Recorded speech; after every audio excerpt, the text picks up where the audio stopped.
And this is perhaps the most egregious part of the bill. It's truly egregious. So HR 1 bans voter ID laws. Period. Just blanket. Bans it. Bans it. It reduces the verification to just, and this is so ridiculous. It's so absurd. The Democrats are so bold. The radical leftists are so bold in their attempts to just destroy any election security. So you don't have to show a voter ID. You're not allowed, states aren't allowed to require voter ID. All that you have to do to verify that you are who you say you are is sign a statement saying, yep, I am who I say I am. How on earth, please tell me how on earth that's going to stop someone who wants to commit fraud? Of course, they're already lying. So of course they're not going to mind lying again so that they're not caught lying. The only way to actually catch them lying is for them to show state-issued ID. Democrats obviously don't care about this because they are banning voter ID laws. This, as I said, is not only the most egregious part because it creates the biggest vulnerability for fraud possible in our elections. This also overrides the state laws of 36 states in our country who have voter ID requirements on the books already. 36 states. The federal government wants to tell 36 states that they can't do what they're doing. Keep in mind, the Supreme Court has ruled that voter ID laws are constitutional. This ruling came in 2008. It was a 6-3 decision in Crawford versus Marion County Election Board. The Supreme Court said voter ID laws are constitutional. Now you might look at that number, 6-3, and say, well, it wasn't a conservative majority at the time. Which liberal voted with the conservative justices? Liberal Justice John Paul Stevens voted in favor of the law. It was the law of Indiana. He said it was constitutional. Why? Because states have an obvious interest in election integrity. Of course they do. Of course they do. This is not even to take into account the fact that public opinion is strongly in favor of voter ID. The most recent polling from the Honest Elections Project showed that 77% of voters as a whole, this is both parties, support voter ID requirements.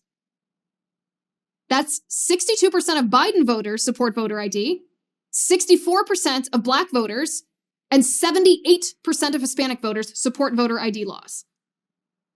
Okay?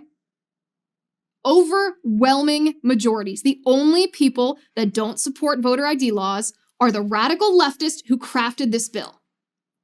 States that require voter ID, like Georgia, for example, they'll give you a free state ID if you don't have a driver's license or if you can't afford it. So it's not a matter of accessibility. The vast majority of people support voter ID. It's only the Democrats in Congress who don't. So the other argument against voter ID coming from the left is that it's racist, right? That it disproportionately harms minority voters, Black voters. So I want to talk just a second about the reality of what voter ID means to Black voters versus white voters. So here are some numbers. Only 3% of Black people in our country don't have a government-issued ID. There are 37 million Black people in America. So 3% of 37 million is 1.1 million. So 1.1 million Black people in our country don't have a government-issued ID. 2% of white people in our country don't have a government-issued ID. There are 197 million white people in the United States of America. 2% of 197 million is 3.9 million. 3.9 million white Americans do not have government-issued ID. 1.1 million Black Americans do not have government-issued ID. 3.9 million white Americans do not. So there is a racial disparity there. There is.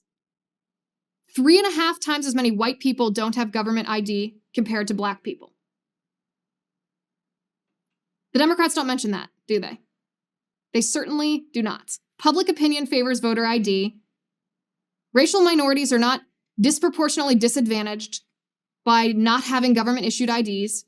More white people than Black people do not have government-issued IDs. You can generally get them for free, and it's simply insulting to any demographic of people, especially when you're just dividing people based on immutable characteristics like skin color, to say that they have a lesser ability to go out and get an ID if they want to vote. It's insulting. Do you think Black people are stupid that they can't get government-issued IDs? They can't get driver's license? Of course they can. But Democrats, as usual, are trying to use race as a dividing tool. They're banning, they want to ban states, 36 states, from voter ID laws.